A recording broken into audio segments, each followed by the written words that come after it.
Since I am a priest, जो मैं पादरी हूँ, and I have been pastoring a church for so long, मैं जो चर्च है बहुत देर से चला रहा हूँ। I think I should be living in the next house to God.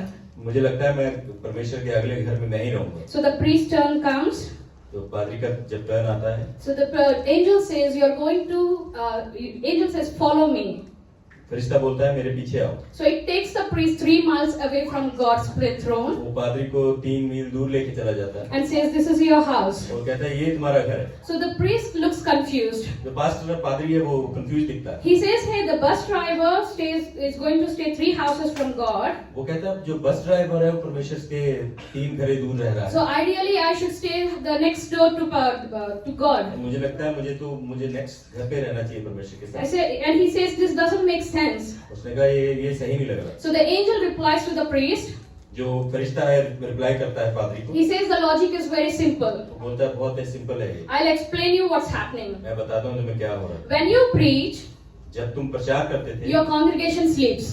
तुम्हारा जो कांग्रीगेशन है कलीसिया वो सोती थी। But when the bus driver drives, bus driver drive करता है, the people pray. लोग प्रार्थना करते हैं। So I received more prayers from the bus driver than the priest. तो मैंने प्रार्थना जो है बस ड्राइवर से ज्यादा रिसीव की है प्रीस्ट से ज्यादा। So the moral of the story is, जो स्टोरी का मोरल है, while I'm preaching, जब मैं प्रचार कर रही please don't sleep, हूँ, सोए मत, please don't yawn, यौन मत करें, otherwise it will go into our account. हमारे अकाउंट में जाएगा, It will cost us. ये कॉस्ट करेगा। Today I'm going to speak about the cost of true worship. आज मैं जो बात करने जा रही हूँ वो है कि सच्ची आराधना। How many of you have enjoyed the time of worship? आप में से कितने लोगों ने आराधना को एंजॉय किया? I was really moved. I could get some time to stand in the front and worship. मेरे पास थोड़ा सा समय था कि मैं परमेश्वर की आराधना कर सकूं। You know, some people have volunteered to look after my little one. कुछ लोग वॉलंटियर किया कि राय को देख And सकें। we are so thankful to God that I get to stand in the front and worship freely before God. हम परमेश्वर का धन्यवाद करें कि मैं खड़े होकर यहाँ पर आराधना कर सकती हूँ। Worship is an integral part of every Christian life. जो आराधना है वो एक बड़ा ही जरूरी पार्ट है क्रिश्चियन लाइफ का, मसीही की लाइफ का। Famous Bible scholar Adam Clark said, जो एडम क्लार्क है उन्होंने कहा, "He who has a religion that costs him nothing जिसके पास रिलीजन है जिसको जो कॉस्ट कुछ भी नहीं करता, has a religion that's worth nothing." जो वो है जो कुछ भी वर्थ नहीं करता। I repeat it. He who has a religion that costs him nothing जिसके पास रिलीजन है जो कॉस्ट कुछ नहीं करता, has a religion worth nothing. वो किसी भी चीज को वर्थ नहीं करता। Such man वो ऐसा इंसान will never honor the rituals or ceremonies done to God, वैसा वो जो परमेश्वर के आगे सेरेमनी की जाती है उसको नहीं करेगा, because such ceremonies cost him nothing. क्योंकि ऐसे जो सर्मन है उसको कुछ नहीं मूल करते। Are you with me? आप सब मेरे साथ हैं? If our religion doesn't cost us anything, अगर रिलीजन हमें कुछ भी कॉस्ट नहीं करता, then we are following nothing. हम कुछ भी फॉलो नहीं कर रहे। Worship, as I said, is an integral part of a Christian walk. जो आराधना है वो बड़ा जरूरी पार्ट है कलीसिया का। In today's world, everything we do has a cost attached to it. अगर जब हम कुछ भी करते हैं इस दुनिया में तो उसका कुछ ना कुछ उसका मूल्य साथ में जुड़ा हुआ है। Everything we do or perform as a role in our lives has a cost attached. जो भी हम करते हैं उसका कुछ ना कुछ मूल साथ में जुड़ा हुआ है। And the same principle applies when it comes to worship. वही प्रिंसिपल जो अप्लाई करता है जब हम आराधना का समय आता है। The Hebrew word for worship is shaka, शाखा है हिब्रू मतलब, which means bowing down in total surrender and reverence. इसका मतलब है पूरी तरीके से परमेश्वर के आगे झुकना आदर के साथ। If I have to say shaka in our regular lives, अगर हम अपनी रोजमर्रा की जिंदगी में शाखा शब्द को यूज करते हैं, it means simply positioning yourself in an act of surrender before the one who holds the इसका power. मतलब है कि आप सिंपल तरीके से परमेश्वर के सामने आते हैं और अपने आप को सरेंडर करते हैं। Positioning yourself into a deliberate act of surrender. अपने आप को उस पोजीशन में लाना, जानबूझ के परमेश्वर के आगे झुकना। Positioning yourself into an intentional act of surrender जानबूझ के परमेश्वर के आगे झुकना। as an honor to the one above you. परमेश्वर का आदर, उसका आदर करना जो आपसे ऊपर है। The last sermon Pastor preached, जो पिछली बार पास्टर ने जो सर्मन प्रीच he किया, preached on cast your cares on Lord. उन्होंने प्रीच किया था cast on cares on Lord. He spoke from the life of Jehoshaphat, उन्होंने यहोशापात के जीवन से बोले थे। and he ended his sermon saying that उन्होंने कहा जो एंड किया सर्मन बोलते हुए, Jehoshaphat positioned himself in worship along with his people that victory was given to him without waging a war. यहोशापात ने अपने आप को अपने लोगों के साथ परमेश्वर में आराधना में गया, उसके बाद उसको विक्ट्री मिली, जीत मिली। I don't know how many of you have actually applied that sermon over your lives, मुझे पता नहीं कितने लोगों ने अपने जीवन में उस सरमन को अप्लाई किया है। but that is the actual truth that we need to follow in our lives, that we come into a position where intimately with God, where we give our reverence to God. वो एक ऐसी situation है जब हमें परमेश्वर की हजूरी में आना, जहाँ पे हमें परमेश्वर को आदर देना है। You often hear me saying, become intentional when it comes to worship. आप मुझे हमेशा सुनते हो, कहते हो कि इंटेंशनल बनो जब आप आराधना में आते हो। Because worship has to do something with our heart rather than with our mouths. जब वर्शिप आराधना वो है जो हमारे दिल से कुछ करती है, मुंह से नहीं।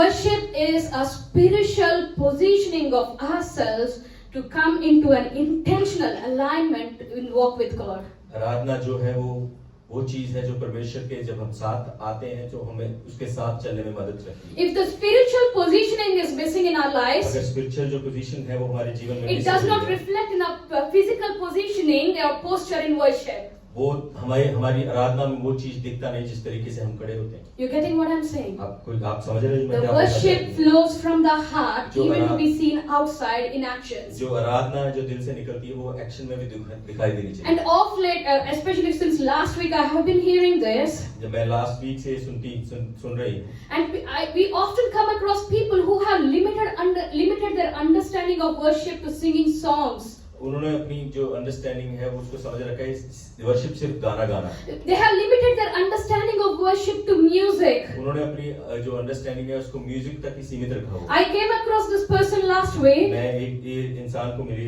पिछले वीक में, Where she was saying that I can sing songs, so I think I can lead worship. उसने कहा कि मैं गाने गा सकती हूँ, तो मुझे लगता है मैं वर्शिप लीड कर सकती हूँ। Worship is beyond singing songs, church. जो आराधना है वो बियॉन्ड है, वो उससे ज्यादा है। We are living in times where we started thinking worship is about performance. जहाँ हम ऐसे समय में जी रहे हैं जहाँ पे लगता है कि वर्शिप जो है एक परफॉर्मेंस है। And in fact, it has become more of a performance and less of God. ये लगता है कि जैसे ज्यादा परफॉर्मेंस हो रही है और परमेश्वर के बारे में कम बात कर We रहे हैं। are living as Christians who want to project our talents हम ऐसे मसीह बन के जा रहे हैं जहाँ पे हम अपने टैलेंट्स को दिखाना चाहते and हैं। feeling proud of how we are showcasing our हम talents दिखा रहे हैं कि कैसे हम अपने टैलेंट्स को शोकेस करते हैं, without even understanding is God touched by that worship. बिना समझे हुए कि परमेश्वर उस वर्शिप से आराधना से टच हुआ है। Without even understanding if that worship has pleased God.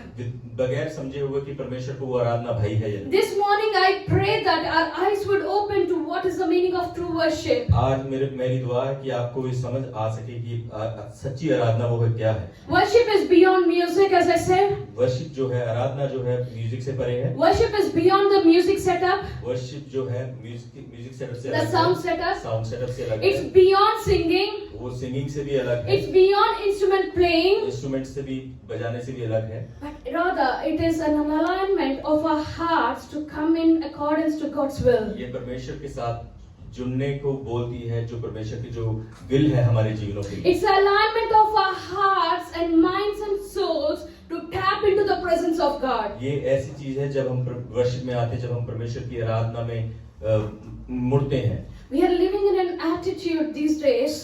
जब हम ऐसे एटीट्यूड में जी रहे हैं आज, Worship is a feel-good emotion for us. Worship जो है एक अच्छा फील करना है। As long as I feel good, it is good. जब तक मुझे अच्छा फील हो रहा है, अच्छा है, Irrespective of the understanding that worship is a sacrifice before God. बगैर ये सोचे हुए कि जो आराधना है वो परमेश्वर के आगे बलि चढ़ाना है। A sacrifice that is meant to rise as a sweet incense unto the जो Lord. आराधना है, जो परमेश्वर के आगे जो हम धूप करते हैं वो है, And it starts as a lifestyle और with us. वो एक जीवन का रोजमर्रा की जिंदगी का स्टाइल है। Worship is how we are living in God day and night, worship वो है जो हम किस तरीके से परमेश्वर में रोजमर्रा की जिंदगी में and जीते हैं, how we are carrying Him through our lives. और कैसे हम उसको जी रहे हैं अपने जीवनों से। When worship is not a lifestyle, जब वर्शिप आपका जीवन का रोजमर्रा की जिंदगी का लाइफस्टाइल है, it is not surprising to see different personalities, one at church, one at home, one at work. उस कुछ बड़ी बात नहीं है कि चर्च में कोई आप दूसरा दिखा रहे हैं, वर्क में दूसरा है, घर पे दूसरे हैं। If your spiritual posture is not in alignment with God's presence, अगर आपका जो स्पिरिचुअल पोस्टर है परमेश्वर के साथ अलाइनमेंट नहीं है, your physical posture is just a show off. तो जो आपका शारीरिक पोस्टर है वो जस्ट शो ऑफ है, And that incense has not even raised to God. वो परमेश्वर के सामने वो जो धूप है वो दिखती नहीं है। Matthew chapter 15 and verse 8 and 9 says, मत्ती की इंजील उसका 15 उसकी 8 और 9 आयत।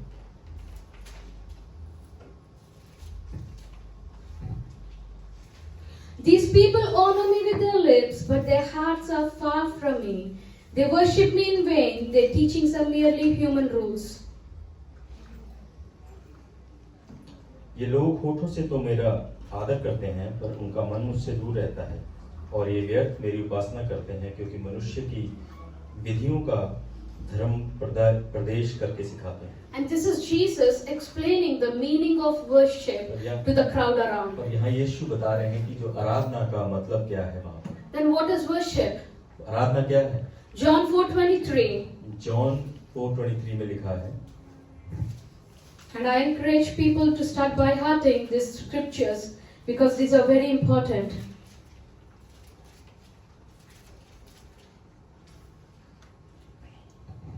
John 4:23. Yet a time is coming and has now come when the true worshippers will worship the Father in spirit and truth, for they are the kind of worshippers the Father seeks.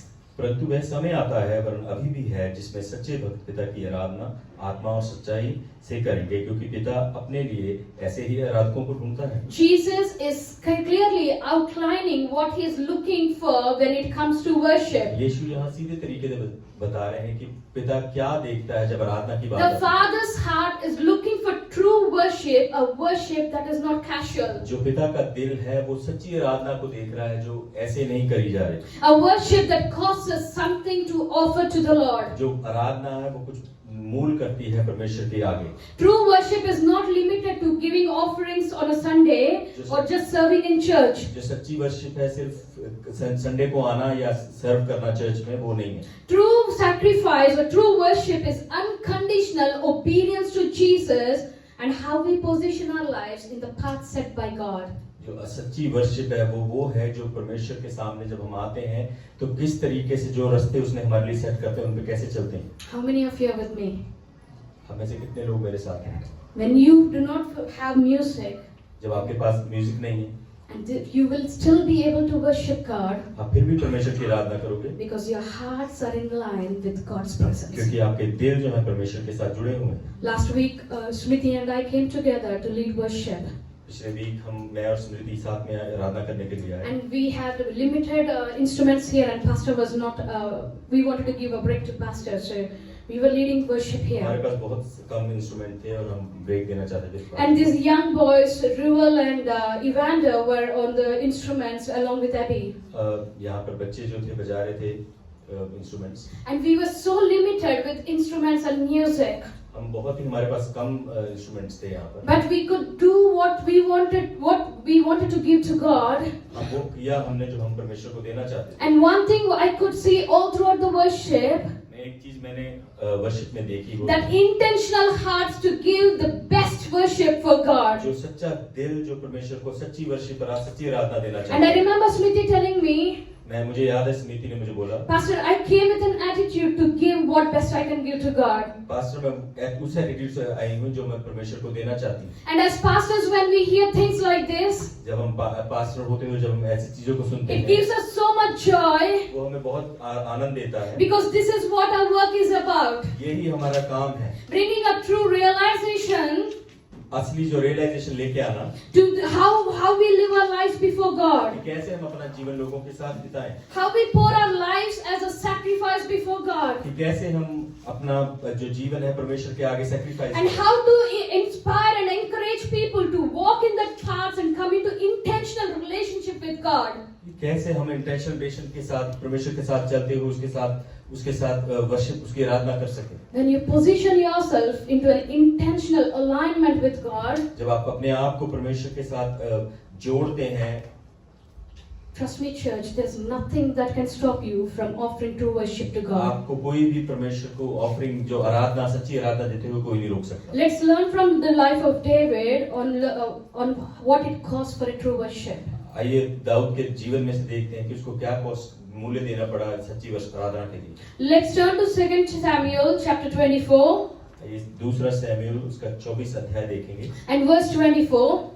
और उसकी 24वीं आयत देखेंगे। But the king replied to Araunah, "No, I insist on paying you for it. I will not sacrifice to the Lord my God burnt offerings that cost me nothing." 2 Samuel उसका 24वां अध्याय और 24वीं आयत में लिखा है, राजा ने अरोना से कहा, ऐसा नहीं, मैं वस्तुएं तुझसे अवश्य दान देकर लूंगा। मैं अपने परमेश्वर यहोवा को सेत मेद को होम बलि नहीं चढ़ाने का। अंत दाऊद ने खलिहान और बैलों को चांदी के 50 शेकेल में मोल लिया। And this same incident is also recorded in 1 Chronicles chapter 21. और यहाँ पे हम देखते हैं पहला क्रॉनिकल्स उसमें सेम ये चीज बताई गई है। Before I go into the word, I'll give you a context of this story. मैं वचन में जाने से पहले आपको थोड़ा बताऊंगी इस कहानी के बारे में। Now, David, as king of Israel, जो दाऊद है वो राजा है इजराइल का। he orders his military commander Joab वो अपने जो मिलिट्री कमांडर जोआब उसको बोलता है to take census of Israel and Judah. उसकी गिनती करने जाए जुड़ा और इजराइल में। The idea of taking census displeased God. जो उसके पीछे आइडिया था जो गिनती करने का, And it was evil in the sight of God. और परमेश्वर की नजरों में थी। And God punished Israel for that action. परमेश्वर ने दंड दिया इजरायलियों को उनके एक्शंस के ऊपर। The reason for punishment is clearly written in Exodus chapter 30 and verse 11. जो उसका कारण है वो एक्सोडस में 33:11 में लिखा When हुआ है। God, first of all, the census has to be taken from the people that belong to you. जो सेंसस गिनती है वो उन लोगों की जाती है जो आपको बिलोंग करते हैं। And God has been clear from the beginning that Israel is mine. जो परमेश्वर है शुरू से क्लियर था कि इजरायली जो लोग So हैं the census has to be initiated by God. However, David took his own initiation. जो गिनती है वो परमेश्वर की ओर से है, पर डेविड जो दाऊद था उसने अपने तरीके से किया उसे। And the second reason is जो दूसरा उसका कारण है, God has set a certain way the census has to be taken. परमेश्वर ने ऐसा कुछ तरीका बताया हुआ कि किस तरीके से गिनती करनी है। And there is a ransom that needs to be paid every time a census is taken. जो एक कुर्बानी है वो देनी पड़ेगी जब गिनती करने से पहले। So David tried to do something that was not his role to do. जो दाऊद है उसने वो करने की कोशिश की जो उसका रोल नहीं था। And then he ignored the very command how it has to be done. और उसने वो परमेश्वर की आज्ञा को उसको नहीं माना जो जैसे परमेश्वर ने उसको बोला। Even the commander, Bible says in this chapter 24, even the commander tries to stop the king, but the king's word subdued the commander. Bible कहती है कि कमांडर ने राजा को रोकने की कोशिश की पर राजा ने उसकी बात को नहीं माना। And as they take this census, जब वो उन्होंने इस गिनती को लिया, it's very beautifully written in 1 Chronicles 21 verse 1. 1 Chronicle 20 उसकी 1 में लिखा है। It's written that the Satan rose up against Israel and incited David to take census of Israel. जो शैतान है वो इजराइल के आगे खड़ा हुआ और दाऊद को बोला कि वो गिनती करे। And David simply falls for the trap. वो दाऊद जो है वो उसके जाल में फंस गया And ends up doing that something he's not supposed to do. और वो करने लगा जो वो उसको नहीं करना चाहिए। And the result was punishment over Israel. जो रिजल्ट था उसका वो पनिशमेंट थी Israel. It is very surprising that David, being a very a very strong worshipper, जो बड़ा ही अचंभित है, जो एक दाऊद था वो एक वर्शिपर था। and he wrote beautiful psalms in Bible. और उसने बहुत से भजन संहिता लिखे। When you read some psalms, it reflects his intimate relationship with God. जब आप उन भजन संहिता को पढ़ते तो अब दिखता है कि उसका कितना क्लोज एक रिलेशनशिप था। Such a worshipper ended up doing something that totally displeased God. एक ऐसा आराधक जो ऐसा कुछ उसने कर दिया जो परमेश्वर को भाया नहीं। Bible says he realizes his mistake. Bible कहती है कि उसने अपनी मिस्टेक को रियलाइज किया। And he confesses his sin before God. और अपने गुनाहों को परमेश्वर के आगे माना। And when he did that, God sends a prophet called Gad. जब उसने ऐसा किया तो परमेश्वर ने एक प्रॉफिट को बोला जिसका नाम था गैड। And there are 3 options given to this वहाँ man. पर 3 ऑप्शंस उसको दिए गए। One is 3 years of famine. 3 साल का काल। Or 3 months being chased by enemies. और 3 महीने तक दुश्मनों के द्वारा पीछा and करना or 3 days of plague upon the land. और 3 दिन तक महामारी उस जगह पर। God has asked David to choose one option. परमेश्वर ने दाऊद को कहा है एक ऑप्शन चुनने के लिए, There's no escape, but he had to go through one. He has to choose, pick up one of the और वो options. बच नहीं सकता, उसको एक पिकअप करना था उनमें से। So David picks up the third option. जो दाऊद है उसने तीसरी महामारी को पिकअप किया। 3 days of plague on the land. 3 दिन की महामारी उस जगह He पर। picked it up because he felt it's safer to fall into the hands of God than into the hands of man. उसने कहा कि ये अच्छा है कि परमेश्वर के हाथों में मैं पड़ूं, इससे अच्छा कि मैं दुश्मन के हाथ में And पड़ूं। Bible records that 70,000 people died of that plague that day. Bible कहती है कि 70,000 लोग उस दिन उस प्लेग के द्वारा And मरे। the Lord himself was moved that he has to ask the angel to stop. परमेश्वर का दिल हिला वहां पर और उसने कहा अपने फरिश्तों को बंद करने के So लिए। at this point of time, the angel of death was at a person's place called Aruna. इस समय पर जो मौत का फरिश्ता वो उस जगह पर था जिसका नाम था Aruna, The person's name was Aruna. जिसका नाम था अरुणा।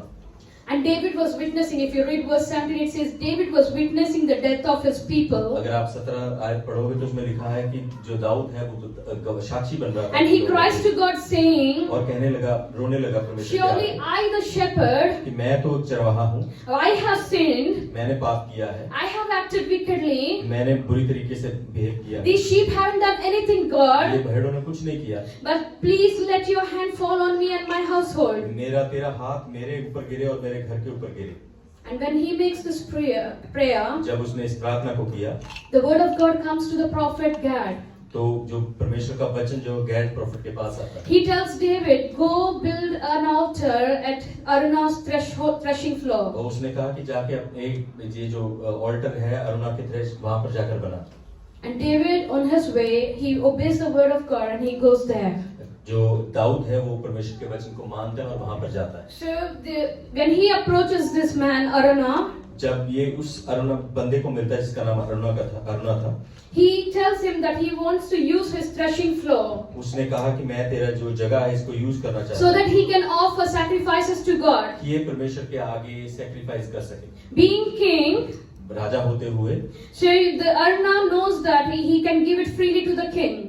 वो जाता है कि वो मुफ्त में उस जगह को दे सकता है, And he offers it for free to the king. वो कहता है फ्री में इस जगह को तू ले ले। But David declines that offer. पर दाऊद जो है वो उस चीज को मना कर देता है। David offers to pay a price to use that land. जो दाऊद है उस जगह का मूल देता है और उस जगह को यूज करता That's where he says, I will not sacrifice to the Lord my God burnt offerings that cost me nothing. और वहां पर कहता है कि मैं ऐसा कुछ भी परमेश्वर को दान में नहीं दूंगा जो मुझे कुछ भी मूल ना करे। Irrespective of what mistake David did, जो भी दाऊद ने अपने जीवन में मिस्टेक्स किए हैं, I was telling a group on Friday, मैं अपने हमारे ग्रुप को बोल रही थी फ्राइडे को, if we make a list of the mistakes committed by David, you have to sit with Panadol.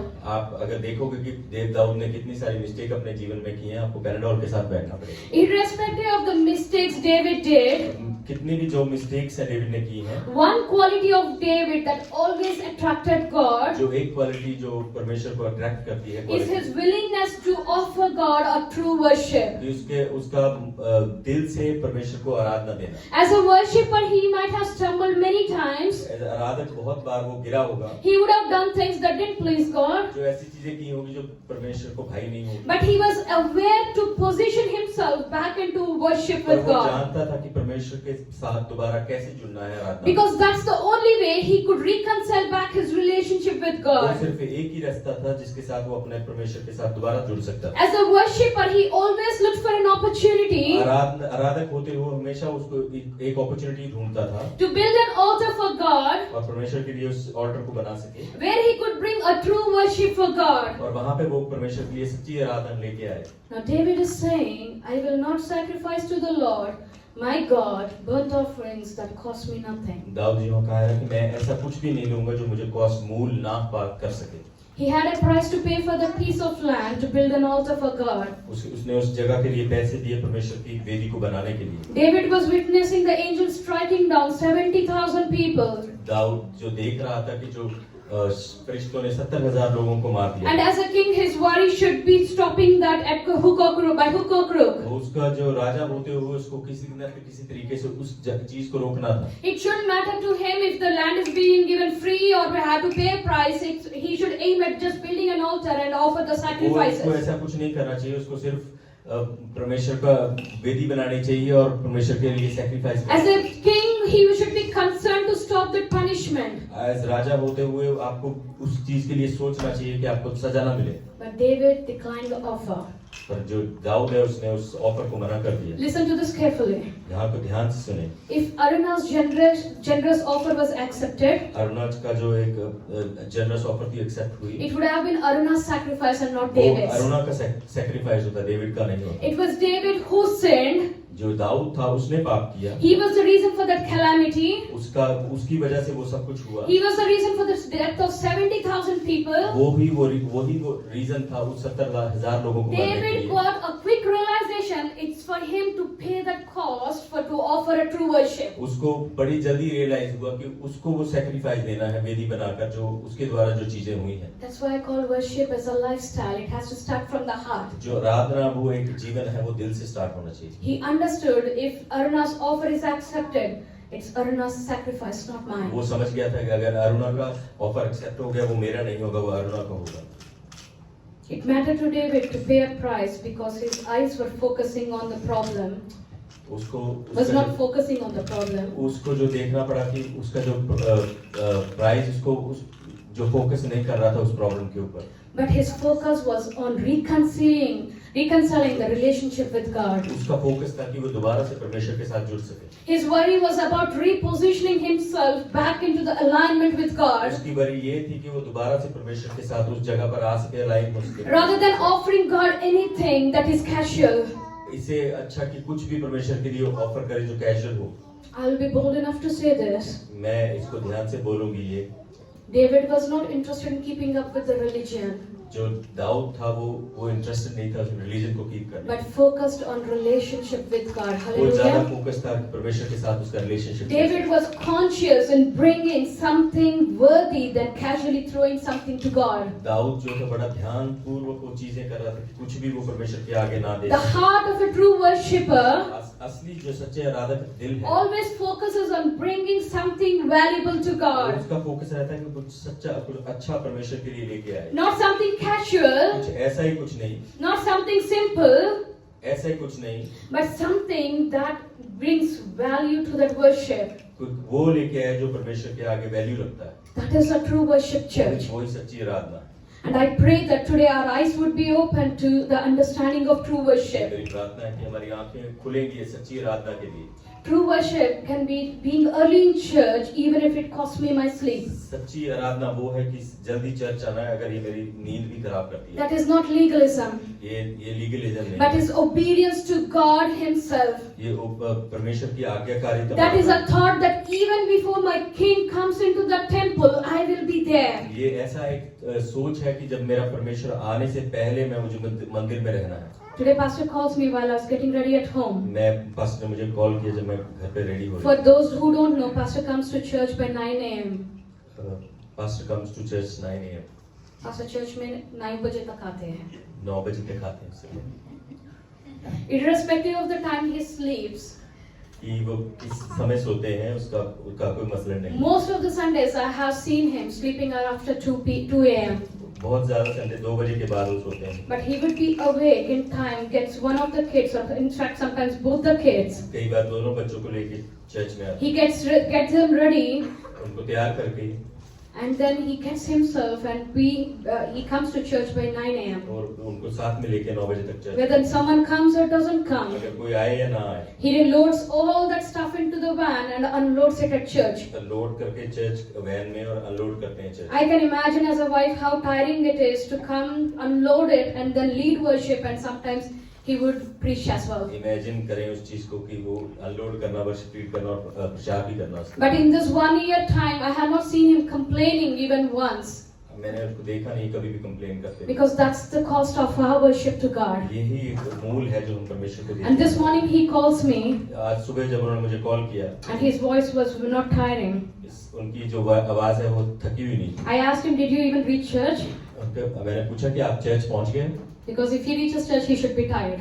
अगर वो चर्च पहुंचे तो Unloading stuff. अनलोडिंग करते हुए। He said, no, I have 10 people here. Even before I came, they all have done what is supposed to be done. मैंने कहा कि 10 लोग यहाँ मेरे से पहले हैं, उन्होंने सब कुछ कर दिया जो मैं करना चाहता And I said, praise God. मैंने कहा परमेश्वर की स्तुति हो। Not because they help pastor, ये नहीं कि परमेश्वर की वो पास्टर की वो हेल्प कर रहे हैं, but they are in the church to set up the kingdom for the king. वो यहाँ पर इसलिए हैं कि वो परमेश्वर के लिए So when तख्त we लगाए। come together, the king is ready to be enthroned. जब हम उसकी आराधना करने के लिए आए तो परमेश्वर वो तख्त That, तैयार रहता है। that is the true worship that we want to see in this church. वही सच्ची आराधना जो हम इस चर्च में देखना चाहते हैं। Even if it costs us our sleep. अगर हमें वो हमारी नींद को मूल देती है। I see this some of these young kids who come by 9 a.m. even sometimes even before pastor. मैं देखती हूँ कई बार यंग के जो बच्चे हैं वो जल्दी आते हैं पास्टर से भी पहले। Pastor is late by a minute, they start calling pastor and say, Pastor, are you even coming?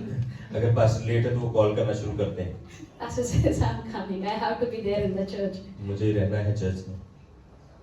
The dedication, the commitment, the alignment to come and do something for the king is the true worship. जो हम परमेश्वर के जब हम आते हैं अपने पूरे दिल के साथ तरीके के साथ उसके साथ आते हैं तो वो ही एक सच्ची आराधना है। True worship can be being present in the church activities to learn from the word, to be participating in Bible studies and devotions as and when you get a chance so that you would be built in the Lord. सच्ची आराधना वो है जब आप अपना हर एक समय हर एक क्षण परमेश्वर के साथ बिताते हैं, वही एक सच्ची आराधना है। It can cost me my party time with my friends. वो मुझे पार्टी टाइम में जो मेरा दोस्तों के साथ है वो मूल कर सकता है। It can cost me a game with my friends. वो मुझे वो मूल करता है जो मैं लोगों के साथ खेलने But जाता the हूँ। dedication to come and learn जो परमेश्वर के साथ एक डेडिकेशन जो सीखने की is nothing but obedience to what God has set before you. वो कुछ नहीं बल्कि आज्ञाकारिता जो परमेश्वर ने लिए रखी हुई है। True worship is alignment of our hearts. जो सच्ची आराधना है वो एक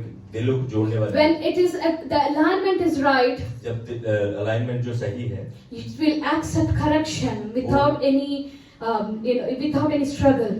वो करेक्शन को एक्सेप्ट करेगी जब हम कुछ कहते हैं तो। Because the only idea is I need to come into alignment with my God. वो एक उसका एक ही तरीका है कि मुझे परमेश्वर के साथ उस अलाइनमेंट में आना। Even if it is inconvenient for me, अगर वो मेरे लिए सही भी नहीं हो तो, even if it hurts my pride, अगर वो मेरे प्राइड को दुखता है तो, even if it challenges me, अगर वो मुझे चैलेंज करते हैं तो, true worship is to come in alignment onto what God wants me to do. वो जो सच्ची आराधना है वो है कि क्या परमेश्वर मुझसे चाहता है। Come into an alignment where He is glorified. उस जगह पर आए जहाँ परमेश्वर को आदर मिले। I encourage that we come into an alignment where He is exalted and be humble. मैं आपको इनकरेज करती हूँ उस अलाइनमेंट में जहाँ पर आप हम्बल बने। True worship causes unconditional obedience to God. जो सच्ची आराधना है वो हमें मूल करती है कि जो परमेश्वर के साथ ओबीडियंट रहने में। Hallelujah. Hallelujah. Not a weak hallelujah. Hallelujah. Father is looking for true जो worshippers पिता है सच्चे आराधकों को ढूंढ रहा है, who are willing to position themselves जो अपने आप को पोजीशन करना चाहते हैं to come into an alignment with God. परमेश्वर के साथ alignment. David sinned many times. राजा दाऊद ने बहुत बार गुनाह किए। He could come back into alignment, into that positioning, वो उस अलाइनमेंट में आ गया, उस पोजीशन में आ गया परमेश्वर के साथ, because he always looked at reconciliation in that relationship with God. क्योंकि उसका हमेशा यही ध्यान था कि परमेश्वर के साथ सहभागिता कर सके। True worship costs us something. सही सच्ची आराधना हमें मूल करती है। Such worship costs us to come into an intentional positioning, ऐसी जो वर्शिप ऐसी आराधना है वो हमें इंटेंशनल पोजीशन में लेके where we learn to say, not my will, but I surrender to your will, जहाँ हम God. सीखते हैं कि परमेश्वर मेरी मर्जी नहीं तेरी मर्जी के आगे मैं सरेंडर करता The cost of such worship is total surrender. हूँ। इस ऐसे मूल इस वर्शिप का है पूरी तरीके से Where you surrender. realize that I am nothing without you, जहाँ God. आप रियलाइज करते हो कि मैं प्रभु कुछ भी नहीं हूँ तेरे बगैर। Cost of true worship is denying our glory जहाँ पर जो सच्ची आराधना है उसका मतलब है कि अपनी ग्लोरी को and truly giving it to the one who truly deserving और it. परमेश्वर को देना जो रिजर्व करता है। your eyes would shift from me, myself, to God, my God. आपकी जो आंखें हैं अपने ऊपर से हटकर परमेश्वर के ऊपर लगेंगी। David said, I will not sacrifice to the Lord my God. Dawood ने कहा कि मैं अपने सैक्रिफाइस नहीं करूंगा। This is the story of a man who is called God's man after God's own ये heart, उस बंदे की कहानी है जो परमेश्वर के दिल का इंसान, who turned the occasion of sin जो उसको जिसने ओकेशन को अलग किया, and its punishment उसकी जो पनिशमेंट थी, and its impact, उसका जो इम्पैक्ट था, he just turned it into an act of worship. उसने उस जगह को एक आराधना में बदल दिया। My question to each one of us this मेरा जो morning, प्रश्न है आज आपके लिए, what does it cost us to give true worship to our आपको God? क्या मूल करता है कि सच्ची आराधना देने के लिए? Something that we all need to seriously think. ये ऐसा कुछ है जो हमें सच में सोचना है। I want to give you 3 elements that are part of true worship. मैं आपको 3 चीजें बताऊंगी जो सच्ची आराधना के पार्ट हैं। 1, conviction. पहला है conviction. If you look to 2 Samuel chapter 24 and verse 10, अगर 2 शमूएल 24 उसकी 10 आयत को देखते हैं, Bible says David was conscience stricken after he had counted the fighting men. Bible कहती है प्रजा की गणना करने के बाद दाऊद का मन व्याकुल हुआ। दाऊद ने यहोवा से कहा, यह काम जो मैंने किया वह महापाप है। The primary step for true worship is a conviction, a heart of conviction. जो पहला वो स्टेप है वो है जो दिल है वो कन्विक्शन होना चाहिए। A heart that will help us to realize where we have gone wrong.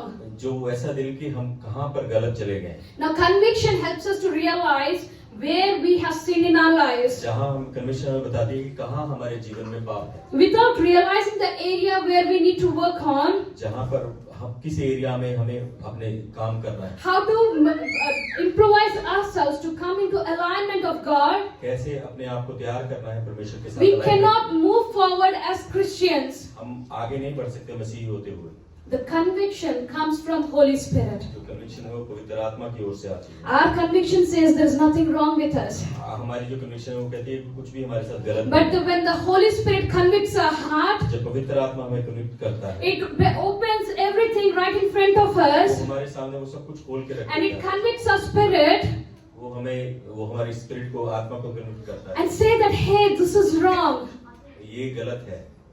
Bible says in verse 10, David was conscience stricken after he had counted the fighting men.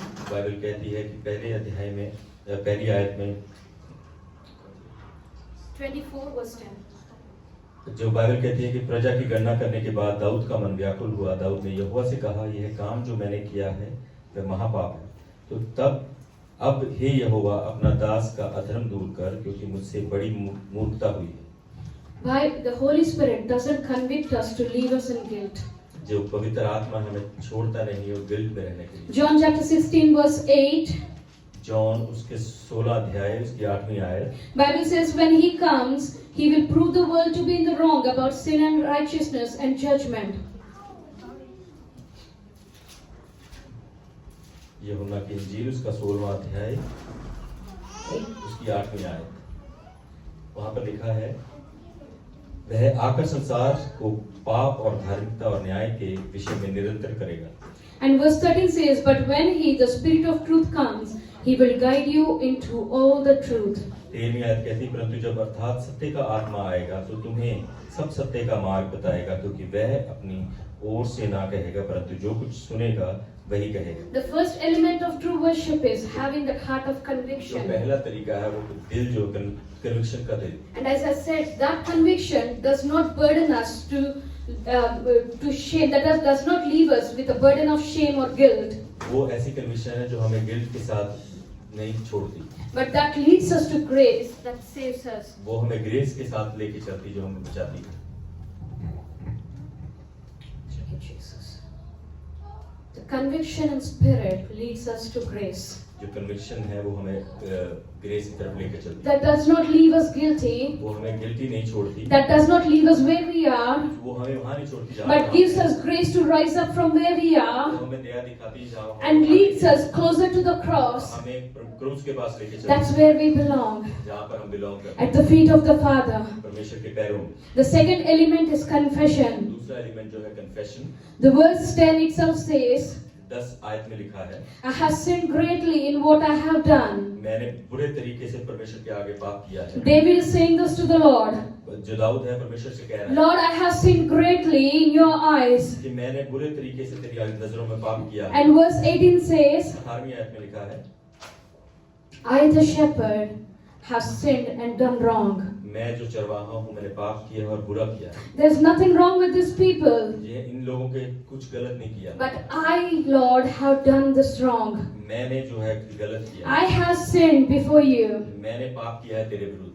The conviction of heart leads to confession. जो conviction of heart है वो confession की तरफ लेके चलता The है। conviction leads to repentance. Conviction जो है वो रिपेंटेंस की ओर लेके It चलती है। leads us to a place where we confess our sins before वो God. हमें वहां लेके चलती है जहाँ पर हम अपने पापों को क्षमा मांगते हैं। And that confession leads us to freedom in Christ. वो कन्फेशन हमें परमेश्वर की आजादी की ओर लेके Now, चलती है। as the Holy Spirit helps us to acknowledge our sins, जब पवित्र आत्मा हमें बताता है हमारे पापों के बारे में, but that also leads us to grace that heals. वो हमें उस दया की तरफ लेके चलती है जो चंगा करती है।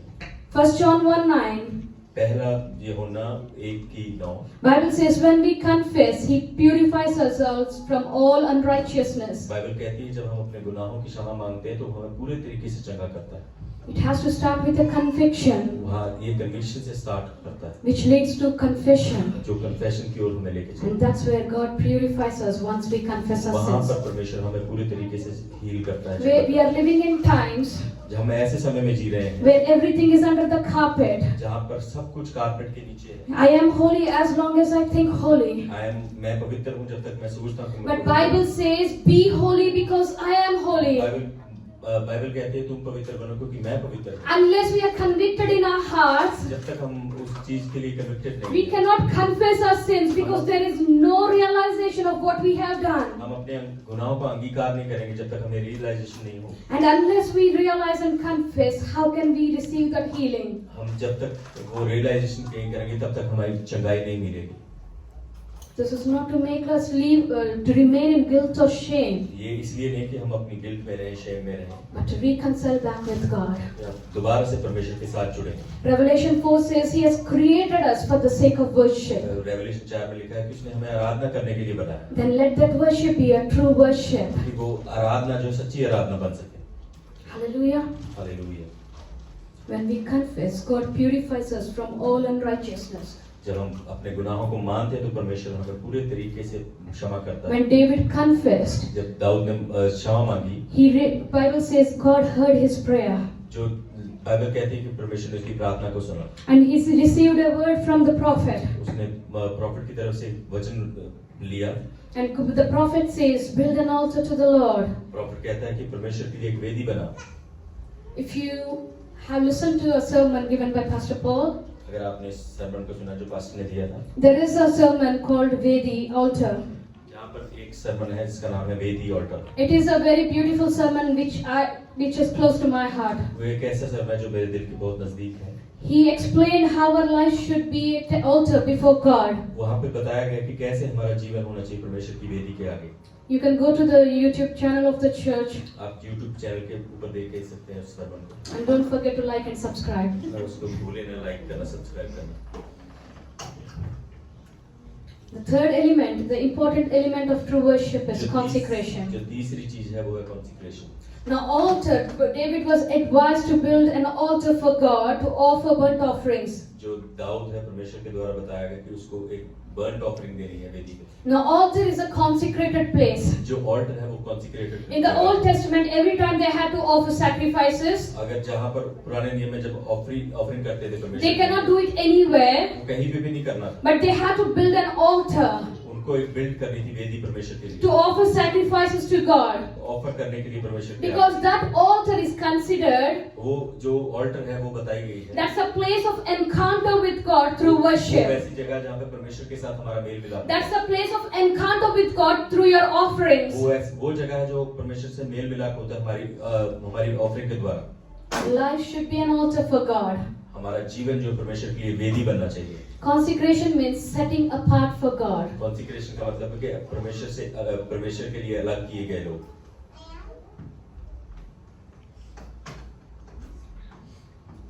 If we do not have a convicted heart, अगर आपका जो दिल है वो कनेक्टेड नहीं है, that cannot lead to confession, वो आपको कन्फेशन की ओर नहीं लेके जाएगा, and that cannot help you with consecration. वो आपको कॉन्सेक्रेशन के लिए As a believers, as born again Christians, मसीही होते हुए जो दोबारा से जन्म लिए हुए हैं, we all meant to live a consecrated lives for God.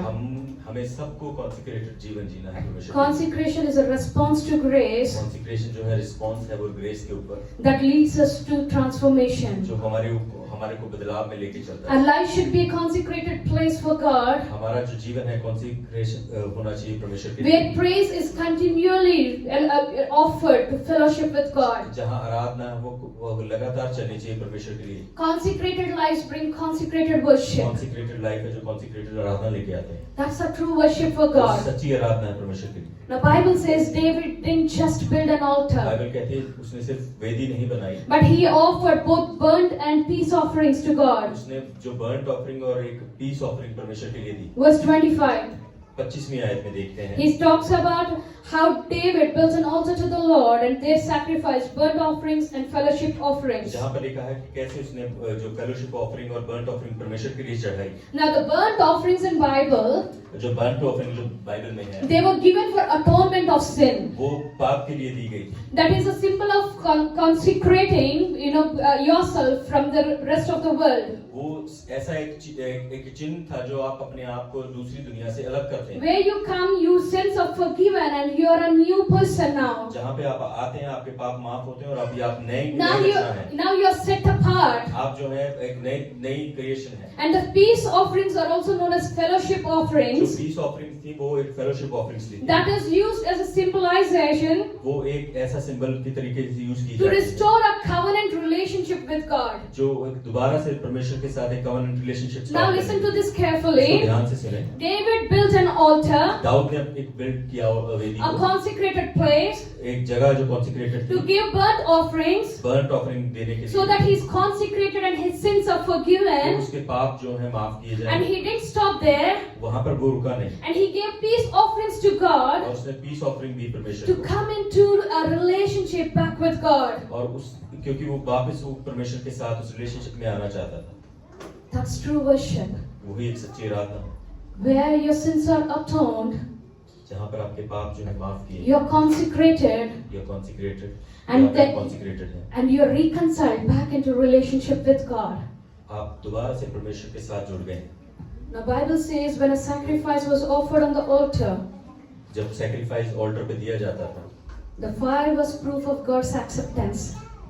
जो आग है वो एक प्रूफ होती थी कि परमेश्वर ने उसको एक्सेप्ट किया। Bible says that fire would come from heaven and consume that offering. जो आग है वो स्वर्ग से आती थी और उसको जला के रखती थी। If the altar has no fire on it, अगर वेदी के ऊपर आग नहीं है, it is an unaccepted worship. परमेश्वर उसको लेता नहीं था। It's something like someone is writing a check but not signing on it. वो ऐसा था कि किसी ने चेक लिखा पर उसके ऊपर साइन नहीं कर रहा। Our life should carry that fire of God.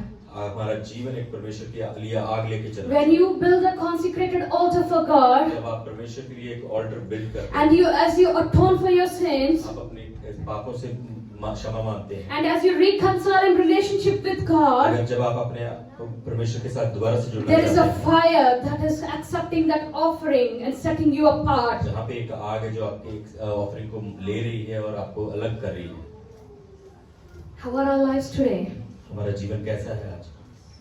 Is a worship, is a sacrifice acceptable before God? हमारी आराधना, हमारे सैक्रिफाइस जो परमेश्वर के आगे भेंट मानी जाती है, Is it worthy enough to be consumed by the fire of God? कि वो ऐसी है कि जो परमेश्वर उसको आके जला सके। Bible says, as David built this altar and gave these offerings, the Lord answered his prayer, Bible कहती है जब उसने वो ऑफरिंग दी तो परमेश्वर ने उसकी प्रार्थना को उत्तर दिया and the plague was stopped. और जो प्लेग है, जो महामारी है, वो बंद हुई। The Lord answered the prayer because a true worship rose from that place. परमेश्वर ने उसको जवाब दिया क्योंकि सच्ची आराधना उस जगह से उठी। The place where he offered true worship, जिस जगह पर उसने सच्ची आराधना दी थी, Bible says it was Mount Moriah. वो बाइबल कहती है वो जो जगह थी उसका नाम था mount Moraya. This was the same place where God asked Abraham to sacrifice his ये वही son. जगह थी जहाँ पे अब्राहम ने अपने बेटे को सैक्रिफाइस करना Abraham's faith was tested on this place.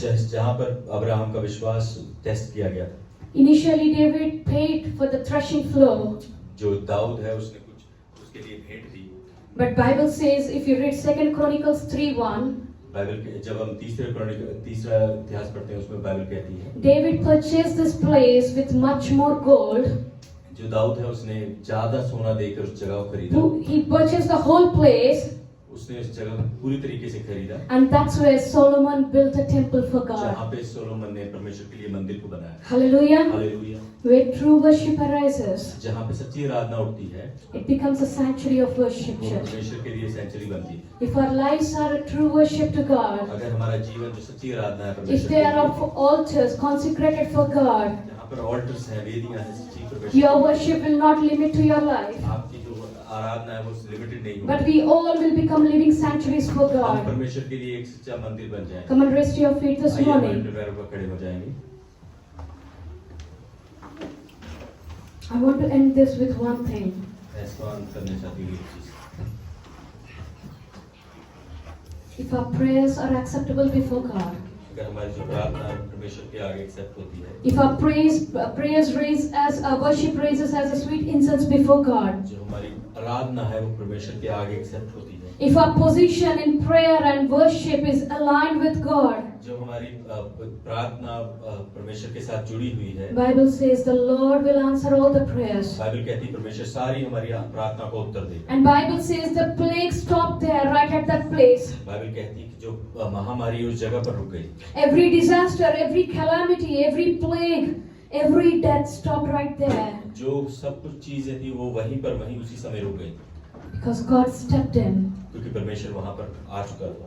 Where He steps in church, जहाँ पर वो आता है the plague, the calamities, the issues have to stop. सब कुछ चीजें रुक जाती हैं। I'll leave it with you with this question this morning. मैं आपको इस प्रश्न के साथ छोड़ूंगी How are our lives today?